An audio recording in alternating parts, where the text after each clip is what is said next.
Bom dia, alunos! O assunto hoje será muito interessante. Será a nossa terceira aula de histologia e a 13ª aula de nivelamento. Vamos então começar porque essa aula vai ser um pouquinho maior do que as outras, tá? Um outro tipo de tecido conjuntivo que nós vamos ver hoje é o tecido hematopoético. Esse tecido é o responsável pela produção de células sanguíneas e também da linfa, e ele se localiza no interior de alguns tipos de ossos e é o precursor da medula óssea vermelha. Durante a nossa infância, grande parte dos ossos do corpo possui esse tipo de medula. Na fase adulta, a medula vermelha é encontrada principalmente nos ossos pélvicos, no osso externo, nas costelas e na clavícula. Na fase embrionária, as células sanguíneas são formadas no baço e no fígado. A medula óssea tem fibras reticulares e células-tronco medulares. Essas células são multipotentes, ou seja, podem dar origem a diversos tipos de células sanguíneas e são descendentes das células-tronco embrionárias.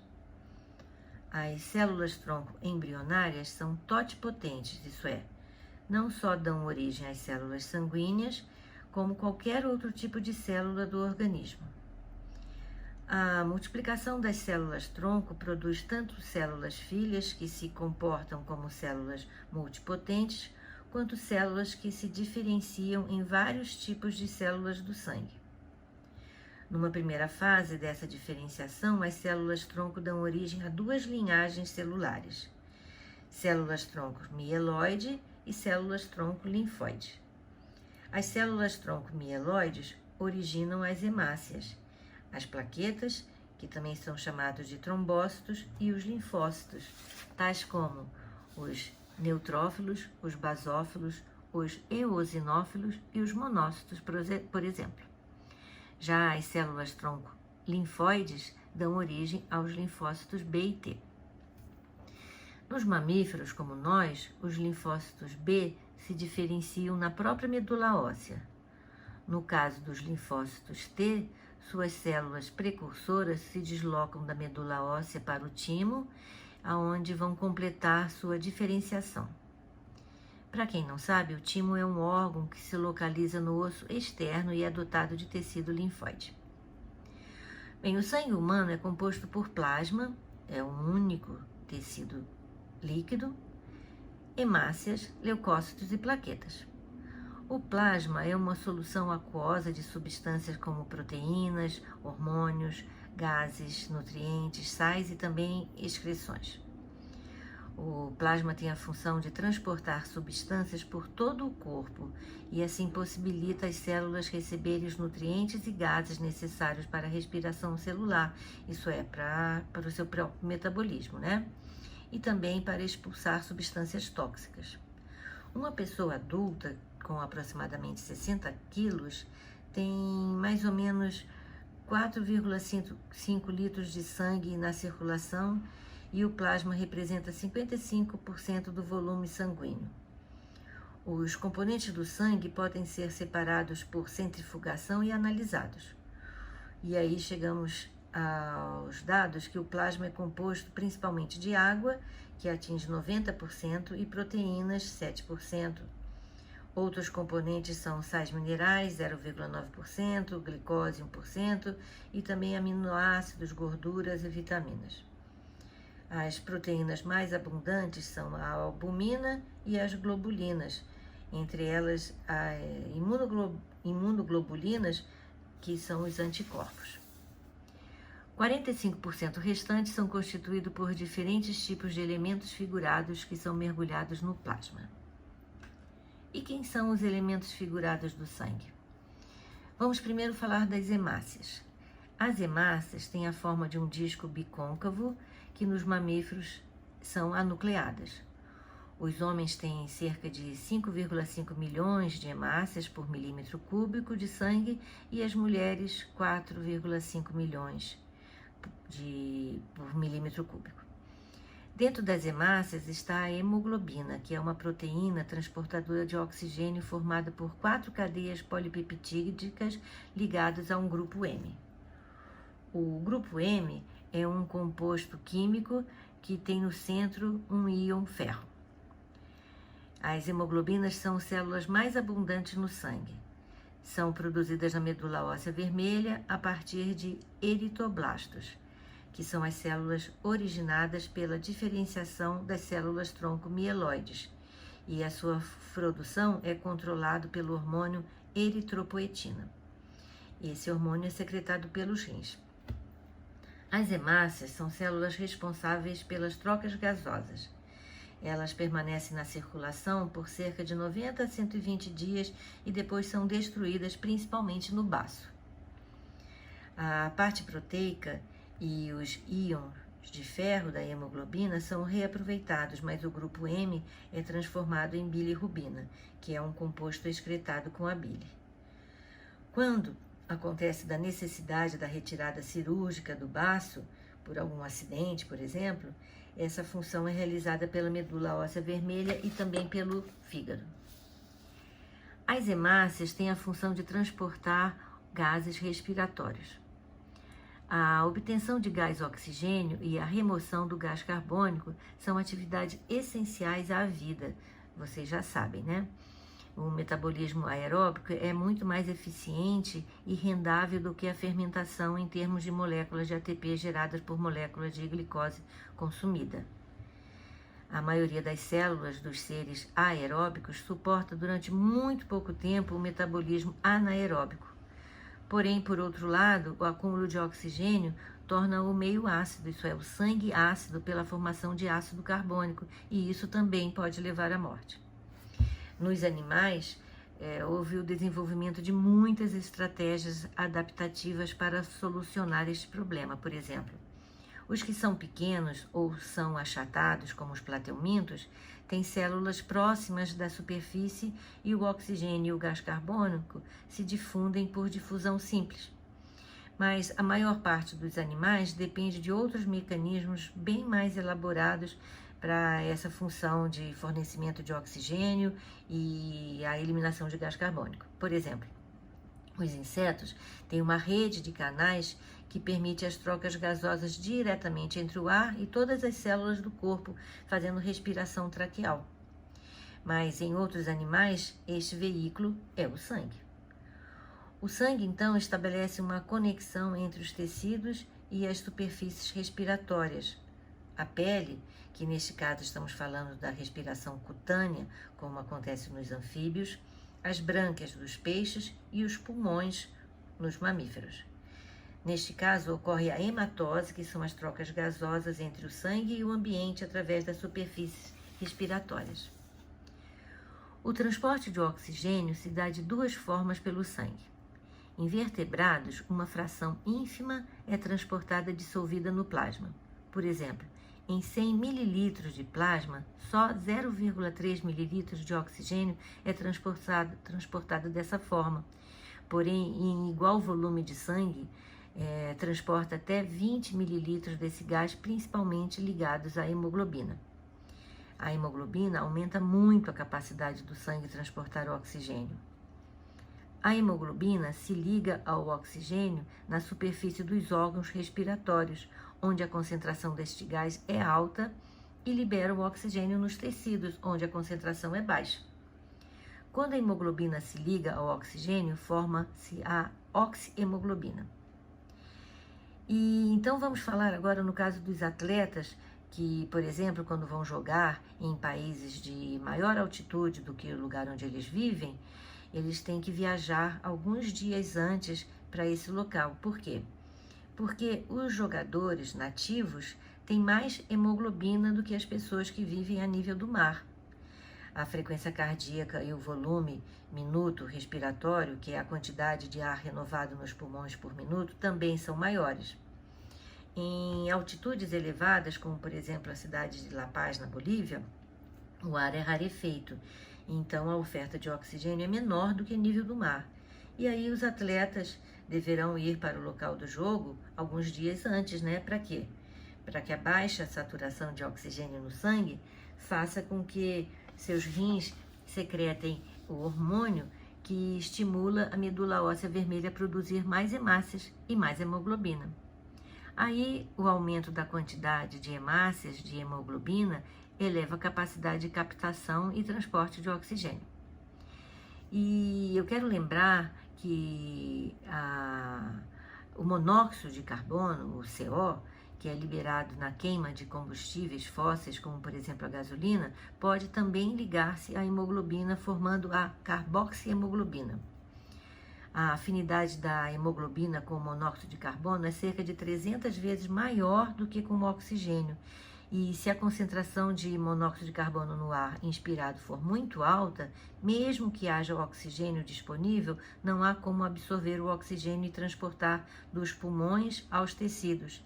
E em alguns minutos a pessoa vai apresentar sintomas como dor de cabeça, desmaio e pode até morrer por intoxicação, se a pessoa não for socorrida a tempo. No socorro, essa pessoa deverá receber oxigênio puro rapidamente para que se desfaça a ligação chamada carboxihemoglobina e volte a ocorrer a formação da oxihemoglobina. Também em outros casos de envenenamento, de intoxicação, acontece com trabalhadores que lidam com fertilizantes agrícolas que contêm nitratos, que podem se intoxicar pela contaminação da água ou dos alimentos, porque os nitritos reagem com a hemoglobina e impedem o transporte de oxigênio, e até a pessoa pode ter uma coloração meio arroxeada por falta de oxigênio nos seus tecidos. Já o transporte de dióxido de carbono, o CO2, é catabolizado pela enzima anidrase carbônica, que está presente no interior das hemácias. Como o CO2 é muito solúvel em água, ela reage com ela e forma o ácido carbônico, que em seguida ioniza-se nos íons de bicarbonato e IH+.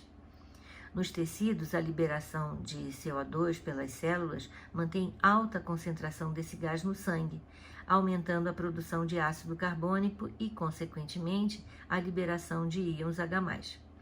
Nos alvéolos, por exemplo, a concentração de CO2 é baixa. Quando o sangue chega aos órgãos respiratórios, o equilíbrio químico é deslocado e forma-se o gás carbônico, liberando o gás carbônico para o ar. Nos vertebrados, o plasma transporta 70% do gás carbônico, como íons bicarbonato. A hemoglobina transporta mais ou menos 25%, formando a carbohemoglobina, e cerca de 5% circula dissolvido no plasma. Vamos agora falar sobre outro componente do sangue, as plaquetas.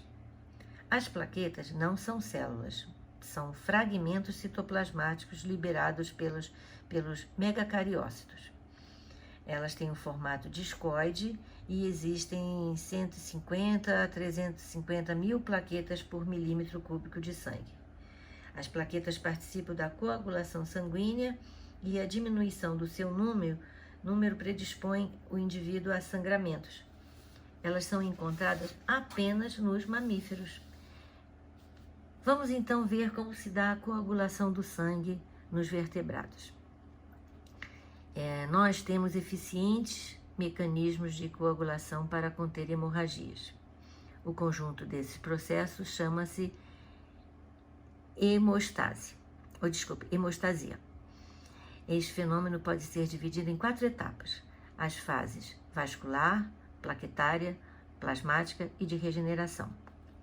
Durante a fase vascular, a lesão do vaso sanguíneo desencadeia uma vasoconstricção, que é a contração dos músculos da parede do vaso, que diminui o fluxo e a perda de sangue.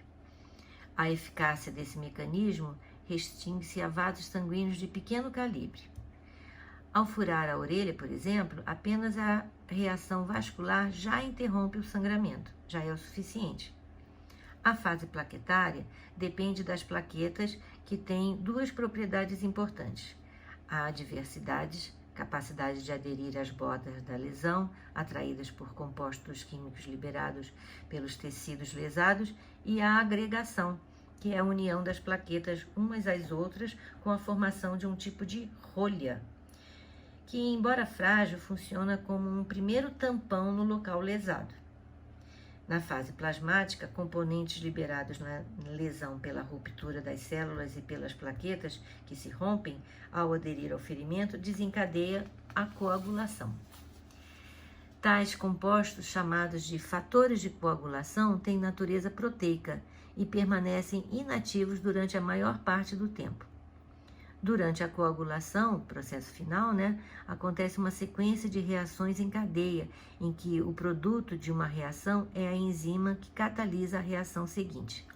A trombina catalisa a etapa final da cadeia de reação e converte o fibrogênio, que é uma proteína solúvel, em fibrina, que é insolúvel e que se precipita formando uma rede que retém principalmente hemácias, assumindo uma coloração vermelha. Essa rolha, entre aspas, que falamos, se forma constituída pela rede de fibrina, plaquetas e hemácias, que é o coágulo que impede o extravasamento de sangue e a entrada de micro-organismos na circulação.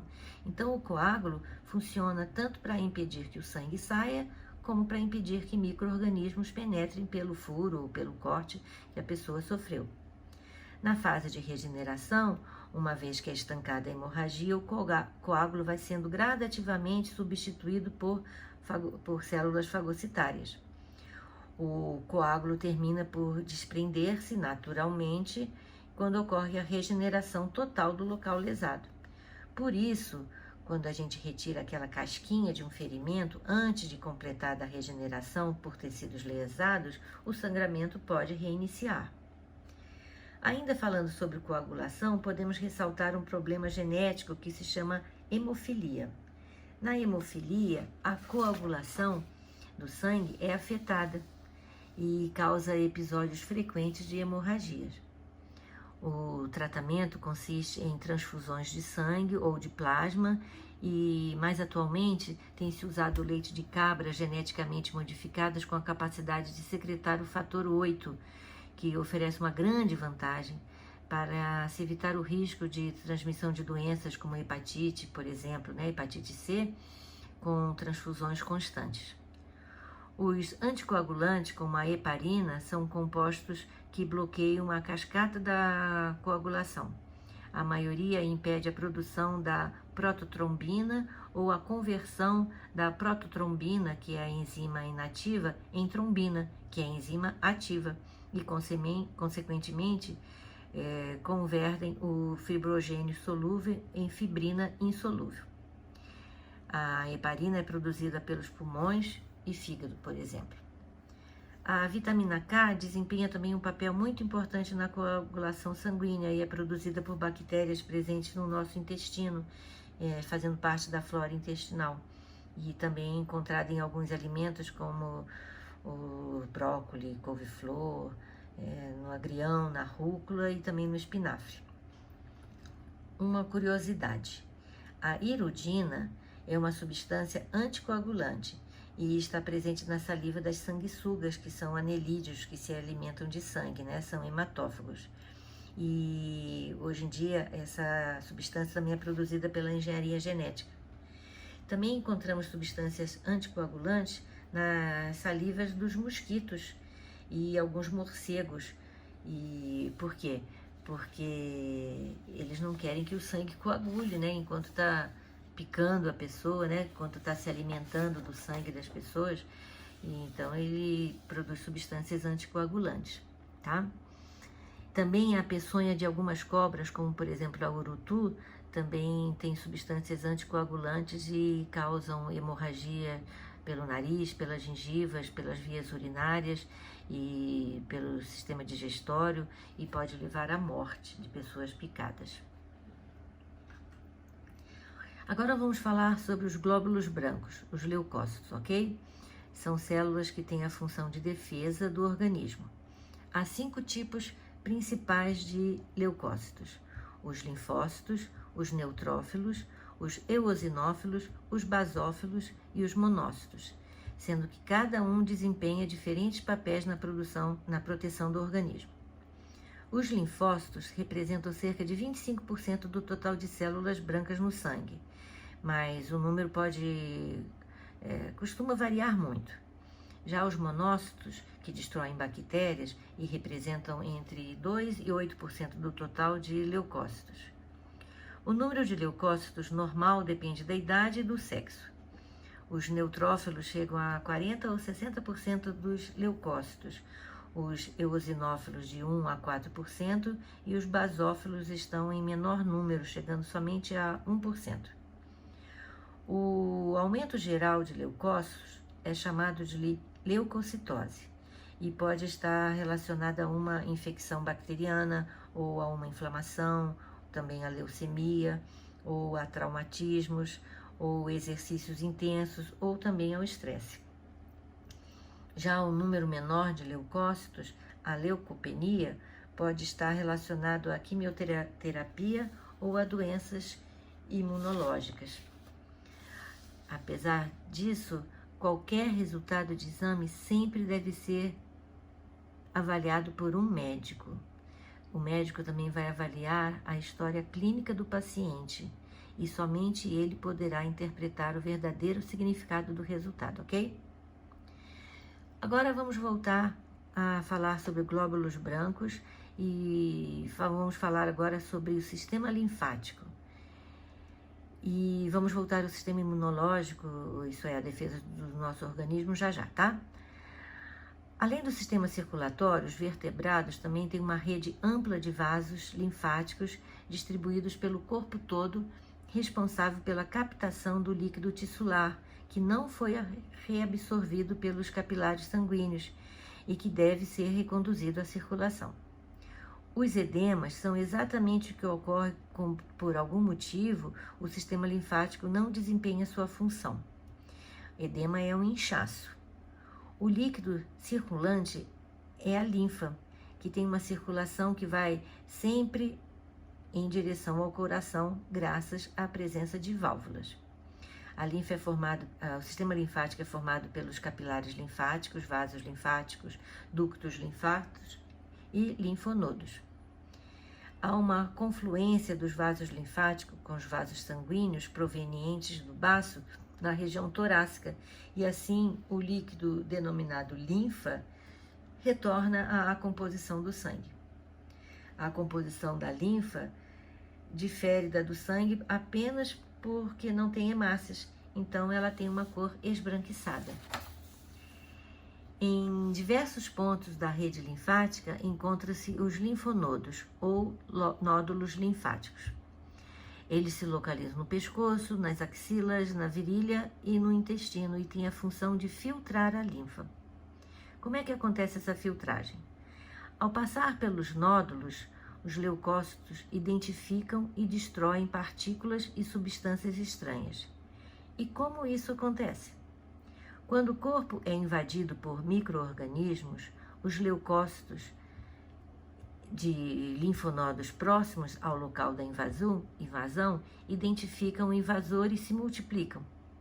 Os linfonodos aumentam de tamanho, formando as ínguas. Certamente, quando você foi ao médico, já percebeu que ele sempre vai examinar atrás da sua orelha, no seu pescoço. É para ver se tem íngua, se tem um inchaço dos gânglios linfáticos. São órgãos ricos em linfonodos, as tonsilas, que eram antigamente chamadas de amígdalas, as adenoides e o baço, que também destroem hemácias velhas e também armazena novas e as lança na corrente sanguínea em situações de esforço físico intenso, por exemplo. Apesar do nosso corpo ser protegido por pele, é praticamente impossível a gente não ser atacado por micro-organismos invasores e alguns são bem perigosos. Felizmente, temos um sistema eficiente para nos defender, que é o sistema imunológico. Vamos então ver as células do sistema imunológico. Temos os monócitos, que quando fazem diapedese, isso é, saem da circulação sanguínea e vão para as áreas afetadas, recebem o nome de macrófagos. São células que fagocitam micro-organismos e substâncias tóxicas e acabam morrendo, formando o que chamamos vulgarmente de pus. Nos tecidos infectados, determinadas células liberam substâncias que provocam a dilatação das arteríolas com saídas de líquido desses vasos, causando a vermelhidão, o inchaço, o aumento da temperatura e a dor, que são características da inflamação. Se a inflamação não for capaz de conter a infecção, entra em ação a resposta imune, que é mais específica e mais elaborada. A imunidade humoral é mediada por anticorpos, por anticorpos, e a imunidade celular por células, entre as quais se destacam os linfócitos e as células apresentadoras de antígenos, os macrófagos. Essas células estimulam os linfócitos T4 a produzirem e liberar substâncias, as interleucinas e interferons, que estimulam outras células de defesa. Estimulados, os linfócitos B convertem-se em plasmócitos e iniciam a produção de anticorpos. Resta ressaltar que a ligação antígeno-anticorpo é altamente específica, ou seja, cada anticorpo se liga a um determinado antígeno. Numa primeira exposição a um antígeno, os anticorpos são produzidos lentamente, mas a imunidade resultante pode ser permanente porque surgem células de memória. Atenção que os anticorpos são ativos contra patógenos extracelulares, como bactérias, mas como os vírus são parasitas intracelulares, o ataque às células infectadas por eles não é feita por anticorpos, mas por células que representam a imunidade celular. Vamos então falar sobre a imunidade passiva, que é quando um organismo que não produz anticorpos se torna protegido, recebendo anticorpos já prontos. Esse tipo de ação inicia-se rapidamente, entretanto, ela desaparece depois de semanas ou meses. No caso dos embriões, através da placenta, anticorpos são transferidos e a criança já nasce protegida contra várias doenças infecciosas. O leite materno é outra forma de proteção das crianças, porque contém anticorpos que revestem o tubo digestório e dificultam a proliferação de bactérias patogênicas. Existem também formas artificiais de fornecer anticorpos. Eles podem ser obtidos de plasma humano, sendo conhecidas como imunoglobulinas. É o caso de uso de soro, que falaremos já, tá? A imunidade ativa é quando o próprio organismo produz a imunidade. A vacinação é uma imunidade ativa artificial e consiste em administrar o antígeno modificados, mortos ou atenuados, que são incapazes de causar a doença, mas que estimulam a produção de anticorpos e a aquisição de células de memória. A produção de anticorpos desencadeada pelas vacinas segue os mesmos passos de um primeiro contato natural com o antígeno. Como a resposta é lenta, as vacinas geralmente não são utilizadas para tratamento de doenças. Entretanto, como induzem o aparecimento de células de memória, conferem imunidade duradoura e representam uma medida de prevenção de doenças. A resposta imunológica é um dos principais mecanismos adaptativos e permite a sobrevivência de animais em ambientes potencialmente agressivos. Então, recapitulando, antígeno é qualquer substância estranha ao organismo que pode induzir a produção de anticorpos específicos. Após o reconhecimento desses antígenos pelos macrófagos, há a estimulação da produção de linfócitos T auxiliares e a liberação de compostos, interleucinas e interferons, que estimulam outros linfócitos T, os linfócitos B e outras células de defesa. A partir dessa fase, ocorre a imunidade celular, que depende da célula, e temos como, por exemplo, estratégias usadas pelo sistema imunológico para destruir células cancerosas, e a imunidade humoral, quando linfócitos B são estimulados a se multiplicarem e se transformam em plasmócitos, que são células produtoras de anticorpos. Agora vamos comparar vacina e soro. Quando o organismo produz anticorpos, ocorre a imunidade ativa. É o caso das vacinas, que são feitas com antígenos atenuados, mortos ou mesmo somente parte dos antígenos, que atuam como prevenção e não como tratamento, e muitas vezes desencadeiam imunidade duradoura. Já no caso de soros, falamos em imunidade passiva, e que já tem os anticorpos prontos. Os soros atuam na cura, porque atuam diretamente nos antígenos e a duração é temporária.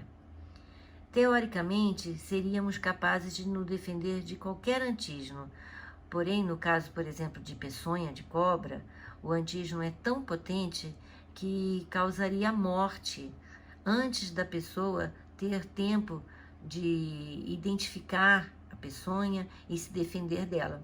Então, se usa o soro.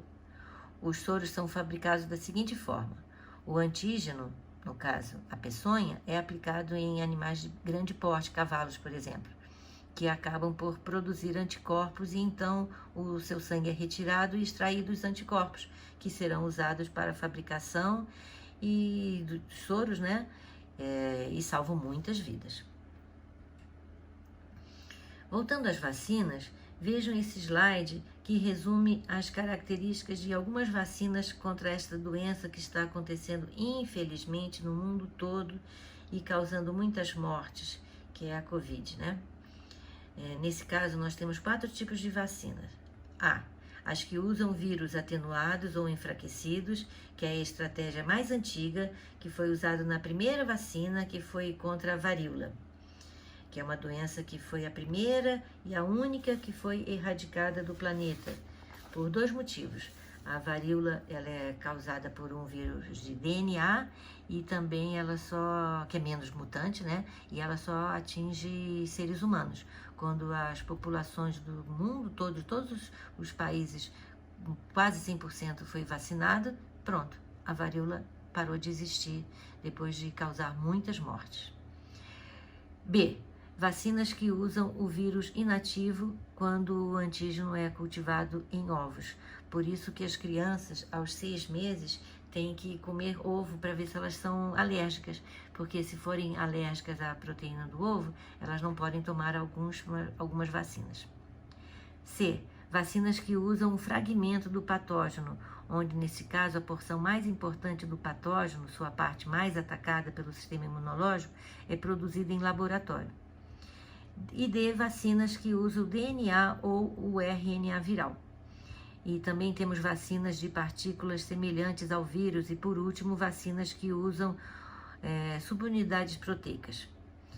Seja qual for a técnica, a vacina, não vejo a hora de chegar na minha vez. E todos devemos nos vacinar sempre que possível.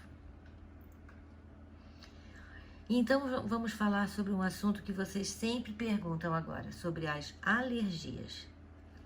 Em algumas pessoas, o sistema imune atua como um vilão e não como um patrulheiro e passa a produzir anticorpos contra antígenos potencialmente inofensivos. Por exemplo, pólen e alguns alimentos. Os antígenos que desencadeiam reações alérgicas são chamados de alérgenos. Essas reações são deflagradas pelos mastócitos, que são células do tecido conjuntivo grande, globulosas e com o citoplasma cheio de grânulos que contém heparina e histamina. Se a pessoa tem uma predisposição hereditária, anticorpos de uma classe especial chamados IgE fixam-se na membrana dos plasmócitos. Caso esses anticorpos entrem em contato com o antígeno, desencadeantes específicos são os alérgenos, os grânulos dos mastócitos se rompem na superfície da célula, liberando seu conteúdo para o meio extracelular.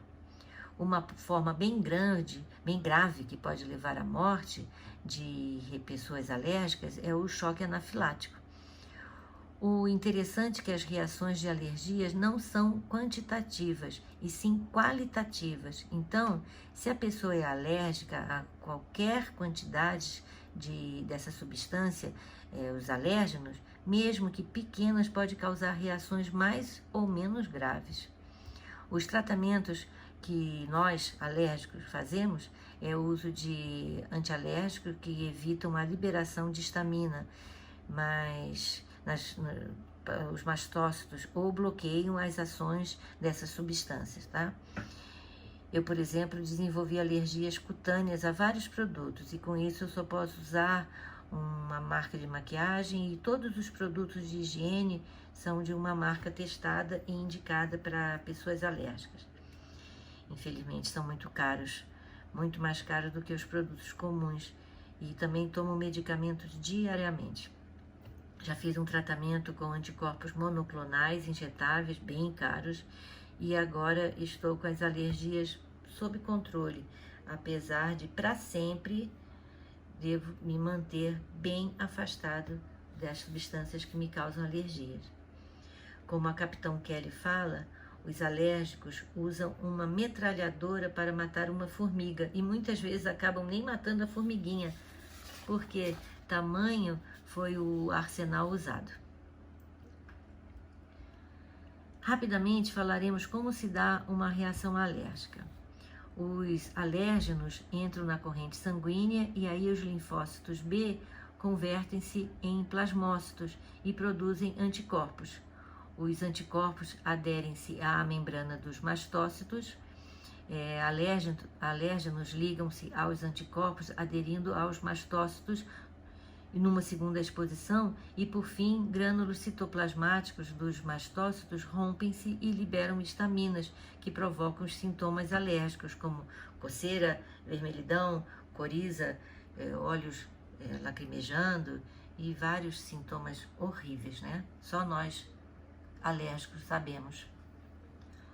E por último, para que vocês já estão cansados e eu também, vamos falar rapidamente sobre transplantes de órgãos e imunidade. Desde 1960, os transplantes são comuns no tratamento de algumas doenças, por exemplo, do sistema urinário ou sistema cardíaco. Entretanto, o sistema imunológico sempre contribui um obstáculo à realização desses procedimentos. E por quê? Porque o órgão transplantado é reconhecido como um corpo estranho pelo receptor, e aí induz a produção de anticorpos que provocam a rejeição. Lógico que os doadores são escolhidos com muitos critérios para diminuir essa incompatibilidade, porque a identidade genética só existe entre gêmeos idênticos, né? Para evitar a rejeição, os pacientes transplantados recebem imunossupressores, que são drogas que diminuem a produção de anticorpos e reduzem o risco de haver rejeição para sempre. Como interferem na produção de todos os anticorpos, as drogas imunossupressoras aumentam o risco de infecção. Como eu sempre digo, nada é só ruim, mas também nada é só bom. E só para citar, algumas doenças atacam o nosso sistema imunológico, por exemplo, a AIDS, que desde os anos 1980, quando foi identificado o HIV, ouvimos que em 10 anos teríamos uma cura, uma vacina, mas que até agora só temos um tratamento com um coquetel de remédios para controlar a síndrome. Ninguém morre de AIDS, porém, como o sistema imune está enfraquecido, a pessoa acaba morrendo de doenças ditas oportunistas. A AIDS não tem cura, não se esqueçam disso. Não se coloque em situações de risco, ok? Por hoje é só. Na próxima aula falaremos sobre o sistema nervoso, está certo? Até lá!